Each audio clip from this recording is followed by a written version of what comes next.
नमस्कार, मैं हूं संजय शर्मा। आप देख रहे हैं 4 PM न्यूज़ नेटवर्क। पहली बार ऐसा हुआ है कि कांग्रेस ने ये कहा है कि ये जो नतीजे हैं, ये हमें आसानी से स्वीकार नहीं है। अभी तक ईवीएम के खिलाफ इस तरह की बात कांग्रेस ने की नहीं थी, लेकिन कांग्रेस पहली बार कुछ बड़ी बातों को लेकर चुनाव आयोग पे उसने सवाल उठाए हैं। चुनाव आयोग क्या करेगा, क्या जवाब देगा, ये मैं और आप सब अच्छी तरह जानते हैं कि चुनाव आयोग की इतनी हैसियत नहीं बची है कि वो इस तरह की बातों का जवाब अपने विवेक से दे सके। ये भारत के जनमानस में भी ये बातें अच्छी तरह से पता हैं। लेकिन क्या हुआ है हरियाणा में, मुझे लगा कि देश के एक ऐसे विश्लेषक थे कि जब मैं पत्रकारिता की शुरुआत करता था, चुनाव के नतीजे आते थे, तो मैं टीवी खोल के बस उनको सुनता रहता था। उनका नाम है योगेंद्र यादव। बहुत बढ़िया राजनीतिक विश्लेषक थे वो, टीवी के दुनिया के एक लंबे दशक तक रहे और फिर उसके बाद उन्होंने एक जन आंदोलन का रुख अपनाया। किसानों के पक्ष में वो जब भारत जोड़ो यात्रा हुई तो राहुल गांधी के साथ चले। हरियाणा के वो रहने वाले हैं और बहुत करीब से उन्होंने हरियाणा देखा। मैंने योगेंद्र यादव जी से कुछ इन बिंदुओं पे आज जानना चाहा कि हुआ क्या हरियाणा में। कांग्रेस हारी, बीजेपी जीती या फिर कुछ और खेल है। बहुत गंभीर किस्म के व्यक्ति हैं, बहुत अच्छी बात करते हैं। ले चलता हूँ आपको योगेंद्र जी से। ये सारी बातें करेंगे आज उनसे। आपसे रिक्वेस्ट है चैनल को ज्वाइन करना, सब्सक्राइब करना ना भूलें। चलते हैं योगेंद्र जी के पास। 4 PM न्यूज़ नेटवर्क में स्वागत है योगेंद्र यादव जी आपका। कश्मीर का चुनाव शायद कांग्रेस या एक सेकुलर विचारधारा के लोगों के लिए एक बड़ी उपलब्धि मान सकते हैं हम, लेकिन हरियाणा में जो एग्जिट पोल आ रहे थे, जो आप लोग कह रहे थे, उसके विपरीत परिणाम आया है और किसी ने उम्मीद नहीं की थी कि इस तरह के परिणाम हरियाणा में आ सकते हैं, क्योंकि जो भी जा रहा था, मैं खुद भी गया था और मैंने खुद देखा भी था कि लोग बहुत नाराज थे, लेकिन परिणाम बिल्कुल उल्टे आए हैं। आपकी पहली प्रतिक्रिया क्या है इन परिणाम को देखकर कि कहाँ गलती हुई कांग्रेस से? संजय भाई, मैं हैरान हूँ। मैं कहूँ कि मुझे पता था, मुझे कतई नहीं पता था। अ, मैं तो महीने भर से कह रहा हूँ कि हरियाणा का चुनाव उन चुनावों में से है जिसका फैसला चुनाव शुरू होने से पहले हो चुका था। और मैंने कहा कि केवल 3 ही संभावनाएँ हैं कांग्रेस के लिए, हवा है, आँधी है या उससे भी ज़्यादा है। अ, तो ज़ाहिर है, मैं ये कहूँ कि मुझे इसकी अपेक्षा थी, बिल्कुल नहीं। लेकिन ख़ैर मेरी अपेक्षा से क्या हो सकता है? अपेक्षा गलत भी हो सकती है, कोई भी व्यक्ति गलत हो सकता है। एग्ज़िट पोल, तमाम एग्ज़िट पोल्स ने कहा था, एक भी एग्ज़िट पोल ऐसा नहीं था जिसने अपने न्यूनतम सीट में भी कांग्रेस को 45 से कम दी। लेकिन एग्ज़िट पोल भी गलत हो सकते हैं, उससे क्या होता है? शाम को 5 बजे कांग्रेस ने प्रेस कॉन्फ्रेंस करके कुछ बहुत गंभीर आरोप लगाए। मेरे विचार से पहली बार है कि किसी राष्ट्रीय दल किसी राज्य के चुनाव परिणाम को स्वीकार करने से इनकार किया है। सामान्य प्रक्रिया होती है जिसमें आप कहते हैं हम इन्हें बधाई देते हैं, किंतु परंतु इत्यादि, लेकिन बधाई देते हैं। कांग्रेस ने आज कहा है कि नहीं, हम इन चुनाव परिणाम को स्वीकार नहीं करते। अब मैं नहीं कह रहा कि इतने भर से हमें उस पे प्रश्न चिन्ह लगाना चाहिए, लेकिन कांग्रेस ने उसके साथ काफ़ी एविडेंस दिया है। नारनौल करके कॉन्स्टिट्यूएंसी है अपने महेंद्रगढ़ जिले में, उसके बारे में उन्होंने 2 और जिलों पानीपत और हिसार इसका भी नाम लिया और कहा है कि इस तरह की स्थिति वहाँ पे थी। और आरोप ये कि कुछ ईवीएम ऐसी थी, आरोप ईवीएम की सॉफ्टवेयर धांधली का नहीं, आरोप ये है कि कुछ ईवीएम थी जिन्हें खोलने पर 99% बैटरी चार्ज पाया गया, जो कि नहीं होना चाहिए अगर इतनी इस्तेमाल हो चुकी थी तो। उसके बारे में ईसी ने खैर जवाब भी कुछ दिया है। और उनका ऐसा कहना है कि जिन ईवीएम में ये पाया गया, वही वो ईवीएम थी जहां कांग्रेस बुरी तरह हारी। तो परोक्ष रूप से आरोप ये है कि ईवीएम को बदला गया। चुनाव आयोग ने इसका तुरंत तो एक खंडन तो कर ही दिया। लेकिन मैं समझता हूँ इतने गंभीर आरोप हैं, तो इसका एक पूरा जवाब बनता है। अभी से आप और मैं ये मान लें कि कांग्रेस के आरोप सही हैं, वो ठीक नहीं होगा, बहुत गंभीर प्रश्न है। लेकिन ये भी मान लें कि भाई कुछ नहीं है, ये तो हारने वाला है, रो रहा है। वो ठीक नहीं होगा क्योंकि एक उन्होंने स्पेसिफिक इंस्टेंसेस दिए हैं। तो मुझे लगता है कि इसकी जाँच होनी चाहिए। और ओनस इलेक्शन कमीशन पे आता है कि इलेक्शन कमीशन इसके बारे में जनता को आश्वस्त करे। चुनाव निष्पक्ष हो ये ज़रूरी है और निष्पक्ष दिखें ये भी ज़रूरी है। पिछले कुछ समय से चुनाव आयोग का जो रवैया रहा है कि "ऐ हमसे पूछना मत।" पूछा तो चुनाव आयोग ऐसे जवाब देता है जैसे 2 विपक्षी पार्टियाँ एक-दूसरे को जवाब दे रही होती हैं। या जब चुनाव के दौरान इसका सवाल उठा कि भई आप टर्नआउट का डेटा क्यों नहीं दे रहे हैं? इतने दिन बाद क्यों दे रहे हैं? और चुनाव के बाद भी जो सवाल उठा कि आपने कहा कि मतदान इतना हुआ, लेकिन वोट उससे ज़्यादा गिने गए, ये कैसे हो सकता है? हुँ, इसका चुनाव आयोग ने आज तक उत्तर नहीं दिया है। मैं ये नहीं कह रहा हूँ कि धाँधली हुई है, बड़े पैमाने पे हुई है इत्यादि, अभी मैं ऐसा कुछ नहीं कह रहा। मैं हुँ। केवल इतना कह रहा हूँ कि चुनाव आयोग इस पर सफाई दे, इस पर जनता के सामने चीज़ों को रखे, ये बनता है। उससे पहले हमें अपनी राय नहीं बनानी चाहिए, सिर्फ़ इसलिए कि मेरी धारणा के हिसाब से नहीं गया, ये तो कोई पर्याप्त प्रमाण नहीं। एग्ज़िट पोल के हिसाब से नहीं हुआ, ये भी कोई प्रमाण नहीं है। कुछ महीने पहले मैंने ही कहा था सारे एग्ज़िट पोल गलत हैं, झूठे हैं इत्यादि और बिल्कुल। वैसा हुआ। आज मैं कैसे कह दूँ कि भई एग्ज़िट पोल ने कहा इसलिए सब गड़बड़ है। मैं सिर्फ़ हुँ। इतना कह रहा हूँ कि इन सारी चीज़ों को जोड़ के देखें, तो सवाल बनता है और इस सवाल का ऐसा उत्तर जो कि पब्लिक को समझ आए, वो बनता है। लेकिन योगेन जी, लोग कहते हैं कि ईवीएम जब सील होती है, सारे पार्टी के प्रत्याशी वहाँ पे खड़े होते हैं। जब ईवीएम रखी जाती है, बाकायदा चारों तरफ से स्कूटर, मोटरसाइकिल, गाड़ियों से उसके लॉकर रूम तक ल रखे जाते हैं। तो बदल कैसे सकती है ईवीएम? मतलब ये भी देखिए, एक मैं बड़ा अभी देखिए इसकी प्रक्रिया है और बहुत अच्छी प्रक्रिया है, उसपे सिग्नेचर भी होते हैं। सिग्नेचर भी होते हैं। और जब खोला जाए तो फिर सिग्नेचर भी चेक किए जाते हैं, तमाम चीज़ें होती हैं, काफ़ी प्रिकॉशन है इसके अंदर, ऐसा नहीं कि यूँ ही चलते-चलते बदल लिया। हुँ, तो इलेक्शन कमीशन के पास काफ़ी कुछ प्रमाण होंगे, इलेक्शन कमीशन दिखा सकता है कि देखिए इनका सिग्नेचर वही है जो कि पहले था इत्यादि, तमाम ऐसी चीज़ें हैं। मैं केवल ये कह रहा हूँ कि ये एक ऐसा सवाल है जिस पे चर्चा और सफाई बनती है। अभी से हम ये ना मान लें कि बदली गई हैं, लेकिन अ, अगर कोई पार्टी और एक गंभीर राष्ट्रीय पार्टी कह रही है कि ऐसा हुआ है, इस तरह की चीज़ों पे जाँच की माँग कर रही है, तो जाँच होनी चाहिए। इसका पूरा सच देश के सामने आना चाहिए। ये बात आपकी ठीक है, क्योंकि हमारे रिपोर्टर क्षितिज खान वहाँ गए, एक व्यक्ति मिला, उसके 3 उँगलियों पे स्याही के निशान लगे थे, कह रहा था मैं 22 वोट डाल के आया हूँ। ऐसी भी अलग-अलग जगह से सूचनाएँ आई थी वहाँ पे हरियाणा में। लेकिन एक दूसरा पक्ष ये है जो ये कह रहा है कि क कांग्रेस थोड़ा ओवर कॉन्फिडेंस में आ गई थी और बीजेपी ने बड़ी सफाई से चुनाव को जाट बनाम गैर जाट में बदल दिया। तो कांग्रेस क्या ओवर कॉन्फिडेंस में आई थी? शैलजा जी को जिस तरह साइडलाइन किया गया था, दलितों में उसका अच्छा संदेश नहीं दिया गया। आपको क्या लगता है कि जितना वोट हालाँकि वोट प्रतिशत बहुत अंतर नहीं है बीजेपी कांग्रेस के बीच में, तो आपको क्या लगता है कि कहीं न कहीं ओवर कॉन्फिडेंस भी एक बड़ी चूक रही पार्टी में? संजय जी, अब मैं जो बोलूँगा 1 मिनट के लिए अब तक जो मैंने पिछला सवाल किया था, उसको जिसे कहते हैं ना ब्रैकेट कर देते हैं। हुँ, अभी मैं 2 मिनट के लिए मान लेता हूँ कि जो चुनाव परिणाम हम देख रहे हैं, वही लोगों के मत की अभिव्यक्ति है। क्योंकि हुँ, आप इस असम्पशन के बिना तो विश्लेषण कर ही नहीं सकते। ठीक और बात है। जो मैंने पहले बात कही है वो अपनी जगह है कि इसकी जाँच होनी चाहिए, इसके बारे में देखना चाहिए। लेकिन अगर मैं मान लूँ कि भई जो मैं परिणाम देख रहा हूँ, वही लोगों ने किया और हुँ, ये कि मेरे जैसे लोग जो देख पा रहे थे, वो गलत था। तो हुँ, इसका मतलब है कुछ अंडरकरेंट था जिसे हम देखने में असफल रहे।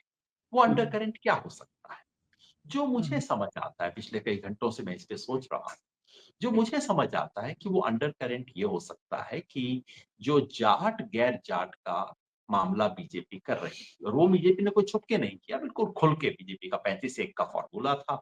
यानी कि हरियाणा के 35 वर्ग एक तरफ और केवल 1 यानी कि जाट दूसरी तरफ। हमारा मुख्यमंत्री जाट नहीं होगा, हमारे कैंडिडेट कम होंगे इत्यादि और वो करते हुए बिल्कुल उतना तो नहीं जितना हिंदू-मुसलमान वाला खुल के करते हैं, लेकिन उससे 2 डिग्री कम लेकिन बीजेपी ने खुल के किया ये सब। अ, और एक मैसेज ये था कि भाई अगर कांग्रेस आई, तो समझ लो एक जाति का, एक परिवार का, एक जिले का राज पूरे हरियाणा पे होगा, ये मैसेज था।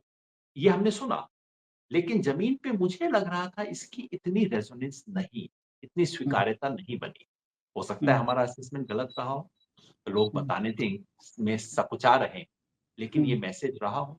ये बिल्कुल कुछ वैसा ही हो सकता है जैसे 2022 में उत्तर प्रदेश में हुआ। किसान हुँ, आंदोलन हुआ था, सब लोग मान रहे थे कि सपा आगे है, ज़मीन पे सपा आगे भी दिखती थी। हुँ, लेकिन लोगों के मन में ये बात घर कर गई थी कि भाई अगर सपा आई तो एक जाति का राज होगा, वो जाति वाले ये करेंगे, वो करेंगे इत्यादि। और जब तक 2024 में अखिलेश यादव ने आउट ऑफ द वे जाके इन चीज़ों को समाप्त नहीं किया, कि देखिए एक जाति की नहीं है इत्यादि सब कुछ करके, तब तक लोगों के मन में शक रहा। तो क्या ऐसा हुआ? ये एक संभावना मेरे मन में बार-बार आ रही है। रही बात शैलजा जी के और कांग्रेस के अंदरूनी खींचतान की, देखिए कांग्रेस में हर बार खींचतान होती है, कोई नई बात नहीं। ना होती तो अनहोनी होती, हर चुनाव में होती है, बीजेपी में भी होती है, वो दिखती कम है लेकिन होती भी बीजेपी में भी खुल के। हुँ। शैलजा जी और उनके गुट ने कांग्रेस को हराने की कोशिश की? ऐसा एविडेंस दिखाई नहीं देता, क्योंकि जो शैलजा जी के प्रभाव वाला इलाका है, सिरसा, फतेहाबाद वगैरह, वहाँ कांग्रेस जीती है। धड़ल्ले वही एकमात्र इलाका है जहाँ कांग्रेस की परफॉर्मेंस काफ़ी अच्छी रही। लेकिन एक दूसरा असर हो सकता है, वो ये कि शैलजा जी के विरोध के पीछे भी एक जातीय समीकरण था। आफ्टर ऑल शैलजा जी एक परोक्ष रूप से यही कह रही थी ना कि ये एक व्यक्ति और एक समाज का वर्चस्व है। तो शैलजा जी के नाराज़गी, उस नाराज़गी का मीडिया में व्यक्त होना, उस सब ने कहीं बीजेपी के उस नैरेटिव को बल दिया, उसकी पुष्टि की, जो बीजेपी फैलाना चाह रही थी, कि देखो सिर्फ हुँ। हम ही नहीं बोल रहे, देखो कांग्रेस का लीडर खुद ये बात कह रहा है। उससे हो सकता है नुकसान हुआ। हुँ, बिल्कुल, बिल्कुल ठीक कह रहे हैं, क्योंकि मैंने देखा है कि एक चीज़ और मैंने जो महसूस की है कि 2022 में कुछ जातियाँ बड़ी एग्रेसिव हो जाती हैं। जैसे 2022 का जब चुनाव चल रहा था, तो एक ढोल-नगाड़े के साथ हम तो चुनाव जीत गए, खुशी प्रदर्शित हो रही थी। तो ये जो मार्शल कौम है, चाहे उत्तर प्रदेश में यादव हो, हरियाणा में जाट हो, तो लोगों को जो उत्साह में ज़्यादा प्रदर्शन कर रहे थे, कभी-कभी उसका रिवर्स होता है। तो आप भी मान रहे हैं ना कि इसका रिवर्स जाटों के समूह का प्रदर्शन या उनकी तेजी या उनकी आक्रामकता जो थी, वो शायद रिवर्स गियर में आ गई, नुकसान हो गया अ, मैं कांग्रेस अभी मैं अभी केवल सोच रहा हूँ, क्योंकि जैसा मैंने कहा, मैं तो हैरान हूँ और जिस परिणाम से एकदम हैरान हूँ, उसके 2 घंटे में उसका पक्का आपको हाँ, विश्लेषण ठीक भी बात दे दूँ, ये तो बहुत ईमानदारी की बात नहीं होगी। पहला है। तो ये हैरान हूँ और कांग्रेस के प्रेस कॉन्फ्रेंस के बाद परेशान भी हूँ, सोच रहा हूँ कि कहीं ये मामला तो नहीं है। लेकिन उस सब को अगर बाजू में रख दूँ, तो फिर मैं ये सवाल ज़रूर देखता हूँ कि क्या ऐसा हुआ होगा? और आप ठीक कह रहे हैं, ये हरियाणा में जाट समाज, उत्तर प्रदेश में यादव, महाराष्ट्र में मराठा, हुँ, कर्नाटका में ओकलिगा, ये सब समाज हैं जो कि अ, भूमि भूस्वामी हैं, जिनके पास एक ज़मीनी ताकत होती है और जिनके वर्चस्व का डर दिखा के आप बाकी सब लोगों को इकट्ठा कर सकते हैं। कुछ हुँ। वैसी स्थिति शायद हुई होगी, ऐसा मैं सोच रहा हूँ। बिल्कुल ठीक बात है। कुछ मैं बात कश्मीर की चर्चा करना चाहूँगा। मैं गया भी था, श्रीनगर कई दिन रहा था। वहाँ पे एक ही चीज़ का मैंडेट था कि 370 के पक्ष में या 370 के खिलाफ। हमें कश्मीर पूर्ण राज्य का दर्जा मिलेगा या तो पक्ष में या खिलाफ। और 300 स मैं हरियाणा से भी ज़्यादा महत्वपूर्ण कश्मीर को इसलिए मानता हूँ कि कश्मीर के मुद्दे को लेकर पूरे देश में लोकसभा चुनाव में बात की गई थी कि 370 हट गया तो वहाँ पे आतंकवाद खत्म हो गया, वहाँ पे फैक्ट्रियाँ लगेंगी, रोज़गार मिलेगा, आप लोग ज़मीन ले सकते हैं। 370 को पूरे देश का एक बड़ा मुद्दा बना दिया गया था। और जो क कश्मीर में इंडिया गठबंधन की जो जीत हुई है, आपको क्या लगता है कि ये एक बहुत बड़ा संकेत है और क्या वहाँ पे अब आसानी से पूर्ण राज्य का दर्जा दे देगी केंद्र सरकार? देखिए संजय जी, जहाँ तक 370 का संबंध है, आपको कोई चुनाव की ज़रूरत नहीं है, कोई ओपिनियन पोल सर्वेक्षण की ज़रूरत नहीं है। आप कश्मीर घाटी घाटी में घूमिए, आपको एक व्यक्ति नहीं मिलेगा जो उसके पक्ष में बोलने को तैयार हो। बाकी दिल्ली के मीडिया को सुनाने के लिए आप कुछ भी ढोल पीटते रहिए, हुँ, कुछ हुँ, भी चीज़ें दिखाते रहिए। सच बात ये है कि कश्मीर घाटी का साधारण मानस बुरी तरह से क्षुब्ध है 370 को लेके। इस बात से आप इनकार कर नहीं सकते। और बीजेपी इतना ढोल नगाड़ा पीटती है कि भई हमने कश्मीर में घाटी में इतना सुंदर कर दिया, उस वादी में तो अब फूलों की बहार है। अरे भैया इतनी बहार है तो आप कैंडिडेट वहाँ क्यों नहीं दे रहे? कैंडिडेट दीजिए, आप चुनाव तो जीत जाते। हकीकत क्या है? बीजेपी को कैंडिडेट नहीं मिले लड़ने के लिए। जहाँ कैंडिडेट मिले उन कैंडिडेट को वोट नहीं मिला और जहाँ बीजेपी के कैंडिडेट नहीं थे और उन्होंने किसी और को समर्थन दिया, तो उसको तो जनता ने बुरी तरह से खारिज कर दिया, जिस पर भी ये हल्का-सा लेबल लग गया कि ये बीजेपी की बी टीम हो सकती है। चाहे पीडीपी हो जो कि एक बार बीजेपी की एलाई रह चुकी है, चाहे इंजीनियर राशिद हो जिन पे एलिगेशन लग गया या दूसरे लोग, उनको तो जनता ने छूने से इनकार कर दिया। तो ये सब हुआ है। तो घाटी की स्थिति तो बिल्कुल स्पष्ट है। जम्मू में अलग तरह का, जम्मू के अंदर 370 एक अलग तरह का विवाद था। वहाँ पे उसके पक्ष और विपक्ष दोनों में लोग खड़े। और शुरू में मुझे ऐसा लग रहा था कि जम्मू का हिंदू भी 370 हटने से त्रस्त है। इसलिए नहीं कि उसको कोई 370 पे कोई सैद्धांतिक समर्थन है, लेकिन उसके लिए ज़मीन और नौकरी का सवाल है और इस दोनों में जम्मू के हिंदू को भी नुकसान हुआ है।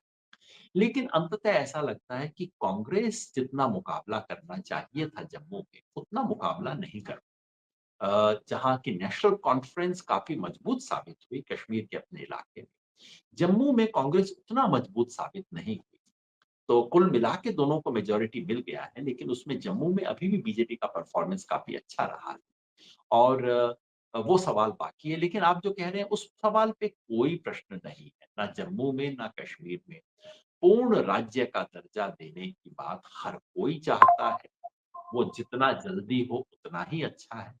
और इस मायने में मैं आपकी बात से सहमत हूँ कि मेरे लिए दीर्घकाल में भारतीय लोकतंत्र के लिए देखते हुए जम्मू कश्मीर का चुनाव कहीं ज़्यादा महत्वपूर्ण है। चुनाव हुआ, जनता ने वोट डाला, जनता को वो सरकार मिली जो वो चाहते थे। 10 साल से चुनाव नहीं हुए थे, चुनाव हुए। 8 साल से 8 नहीं 6 साल से वहाँ कोई सरकार नहीं थी, सरकार मिली। ये जम्मू कश्मीर के लिए और पूरे देश के लिए अच्छे लक्षण फिलहाल तो हम शुभकामनाएँ दे सकते हैं। बिल्कुल, ठीक बात। आपको लगता है कि केंद्र सरकार आसानी से पूर्ण राज्य का दर्जा दे देगी कश्मीर को? अगर नहीं देगी तो बहुत अजीब स्थिति बनेगी चूँकि जैसे मैंने कहा ये केवल कश्मीर की माँग है। देखिए 370 केवल कश्मीर का सवाल है, उसमें जम्मू की सहानुभूति उतनी नहीं। लेकिन वहाँ 2 राय हैं इस सवाल पे, लेकिन पूर्ण राज्य का जो सवाल है, ये तो सबकी माँग है। और सच बात ये है कि केंद्र सरकार खुद कई बार कह चुकी है कि हाँ, हम तो ये करने ही वाले हैं। तो उसको ना करना, तो फिर ये तो पूरे इलाके को एक तरह से बहुत इंसल्ट करने वाला मामला हो। बिल्कुल ठीक बात है। पिछले दिनों में राहुल गांधी का ग्राफ बहुत तेज़ी से बढ़ा था और लोग मान रहे थे कि राहुल गांधी जहाँ-जहाँ रैली कर रहे हैं, लोगों की सिम्पैथी बढ़ी है, एक नायक की तरह उनको देख रहे हैं। आपको लगता है कि आज के नतीजे थोड़ा राहुल गांधी की उस छवि को डेंट पहुँचाएँगे, निराश करेंगे, कश्मीर जम्मू कश्मीर और हरियाणा दोनों के नतीजे? उसके सहारे डेंट पहुँचाने की कोशिश होगी, इसमें तो कोई शक ही नहीं है। लेकिन देखिए सच बात ये है कि अगर कांग्रेस जीत भी जाती, तो वो केवल राहुल गांधी की जीत नहीं होती और अगर बीजेपी जीत गई है, तो वो मोदी जी की जीत नहीं। सच बात ये है कि मोदी जी इस चुनाव से लगभग बाहर रहे थे और राहुल गांधी चुनाव के आखिरी दौर में आए थे। सच बात ये है कि अ, बीजेपी के खिलाफ जो माहौल किसान आंदोलन के दौरान बना था, वो किसी पार्टी के पक्ष में नहीं था, बीजेपी के खिलाफ बना। उसको कांग्रेस के पक्ष में लाने में राहुल गांधी की यात्रा की और कांग्रेस की सफल होने की एक जो छवि बनी, उसकी बहुत बड़ी योगदान है। और ये भी कहा जा सकता है कि अगर राहुल गांधी चुनाव में कहीं ज़्यादा हिस्सा लेते, क्योंकि राहुल गांधी ने अपनी हर रैली में ये बात कही कि 36 बिरादरी की सरकार बनेगी, सबको साथ में जोड़ेगी। ये भरोसा लोगों को केवल हुड्डा जी को देख के नहीं होता था। ये भरोसा राहुल गांधी होते तो होता है। जैसे उत्तर प्रदेश में दलित लोगों ने राहुल गांधी को देख के अखिलेश को वोट डाला। अगर राहुल गांधी कुछ ज़्यादा प्रचार में रहते तो हो सकता है कांग्रेस को ये छवि अपनी ये जो दाग था, इसको कम करने में मदद मिली। बाकी तो राजनीति का खेल है, जो जीत गया उसको सिकंदर माना जाएगा, जो हार गया उसकी तमाम गलतियाँ दिखाई जाएँगी। ये तो स्वाभाविक है 2-4 दिन ये खेल चलेगा। बिल्कुल, योगी जी एक बात और बताइए कि मोदी जी को लेकर संघ बड़ा मोदी और संघ के बीच की खबरें बड़ी तीखी-तीखी आती रहती थी कि बीजेपी अपना राष्ट्रीय अध्यक्ष तय नहीं कर पा रही है क्योंकि तरह-तरह के नाम चल रहे थे, कभी संजय जोशी का, कभी शिवराज सिंह चौहान का। तो मोदी जी को जो परेशानियाँ थी, क्या हरियाणा का चुनाव उसमें कुछ मोदी जी को राहत दे पाएगा, आपको लगता है? इसमें कोई शक नहीं देखिए, अगर बीजेपी बुरी तरह आज हारती, जैसे कि हम लोगों को अपेक्षा थी, तो ऐसे में ज़ाहिर है बीजेपी के भीतर विरोध के स्वर तीखे होते और आरएसएस जो कि मोदी जी को बीजेपी के अध्यक्ष के सवाल पे घेरने की तैयारी कर रही, उसकी स्थिति मजबूत होती, इसमें कोई संदेह की बात नहीं। इसी तरह से देश भर में अगर आज बीजेपी हारती हरियाणा में मान लीजिए जिस तरह से मुझे लग रहा था हारेगी, वैसे अगर हार जाती, तो इसमें कोई संदेह नहीं है कि महाराष्ट्र और झारखंड में जाते हुए बीजेपी के पाँव लड़खड़ाते, है ना? उसका मोराल, उसका जो उत्साह है वो कम होता। तो आज जीती है तो फिर तो मोराल अब होगा ही होगा, उत्साह तो होगा ही बढ़ेगा। ये सब चीज़ें होंगी। लेकिन मैं समझता हूँ कि अब दारोमदार एक तरह से झारखंड और महाराष्ट्र के चुनाव पे आ गया है। कि जो लोकसभा चुनाव में हुआ बीजेपी के साथ, क्या वो केवल वक़्ती धक्का था? केवल एक क्षण की बात थी? या कि वो एक ट्रेंड? अगर बीजेपी झारखंड और महाराष्ट्र भी बचा ले जाती है, तब ज़ाहिर है ये एक दिखेगा कि नहीं वो तो केवल एक वक़्त की बात थी। लेकिन अगर महाराष्ट्र और झारखंड दोनों बीजेपी हार जाती है, फिर लोग हरियाणा भूल जाएँगे आगे चल। एक आखिरी सवाल, आप चुनाव आयोग पे कह रहे हैं कि एक जवाब मिलना चाहिए। आप भी जानते हैं, मैं भी जानता हूँ कि चुनाव आयोग के बेचारे की खुद की हैसियत नहीं है कि वो भले ही निष्पक्ष होने की बात कर रहे हो कि वो जवाब दे पाए। क्योंकि तमाम हमने घटनाएँ 1-2 घटनाएँ नहीं, तमाम घटनाएँ देखी हैं। तो अगर कहीं कुछ धाँधली का शक कांग्रेस ज़ाहिर कर रही है, तो यही ईवीएम फिर महाराष्ट्र में भी रहेंगी, यही ईवीएम फिर झारखंड में भी रहेंगी। और लोग कह रहे हैं कि कश्मीर तो बहुत बड़ा प्रेस्टीज वाला पॉइंट था। अगर ऐसी ईवीएम को सेट की तो कश्मीर में क्यों नहीं भेज दी गई? घाटी में भी भेज दी जाती। इन सब सवालों का हम यहाँ बैठ के उत्तर नहीं दे सकते कि कश्मीर में क्यों नहीं की गई। देखिए, बीजेपी के पास कैंडिडेट खड़े करने को कश्मीर में नहीं थी। अगर वो खुद हुँ। दिखा देते कि उनके 10 कैंडिडेट जीत गए कश्मीर से, तो लोग सड़क पे आ जाते भाई। ये तो मतलब वो होता नहीं है। लेकिन ख़ैर, मैं बैठ के स्पेकुलेट नहीं करना चाहता। इतना ज़रूर चाहता हूँ, देखिए, जीत-हार सबकी होती रहती है। लेकिन भारत के लोकतंत्र की विशिष्टता ये है, हम बांग्लादेश जैसे नहीं हैं, हम पाकिस्तान जैसे नहीं। हारी हुई पार्टी सर झुका के स्वीकार करती है, प्रेस कॉन्फ्रेंस करती है, कहती है कि हम उन्हें बधाई देते हैं और जनता के जनादेश को हम स्वीकार करते हैं। अगर आज कांग्रेस ने ऐसा नहीं किया, तो ये बहुत बड़ी घटना है और मैं समझता हूँ इलेक्शन कमीशन को अपने सामान्य ढर्रे से ऊपर उठ के इसका एक ऐसा जवाब देना चाहिए जो कि ऐसा ना लगे कि एक पार्टी दूसरी पार्टी का जवाब दे रही है। मैं चुनाव आयोग की चिट्ठियाँ आजकल देखता हूँ, ऐसी चिट्ठियाँ लिखते हैं जैसे मत 2 लोग सड़क में एक-दूसरे से उलझ रहे हैं। उलझ रहे हैं। पार्टियाँ ही चिट्ठी लिख सकती हैं, चुनाव आयोग कैसे इस तरह की चिट्ठी लिख सकता है भाई? कायदे से जवाब दें क्योंकि ये बहुत और कई कई पेंडिंग सवाल भी हैं। लोकसभा में जितना चुनाव आयोग के हिसाब से मतदान हुआ, देश की 543 में से 537 कॉन्स्टिट्यूएंसीज़ ऐसी थी जहां चुनाव आयोग द्वारा घोषित मतदान से या तो ज्यादा वोट मिले या कम वोट मिले। अब ये कैसे हो सकता है?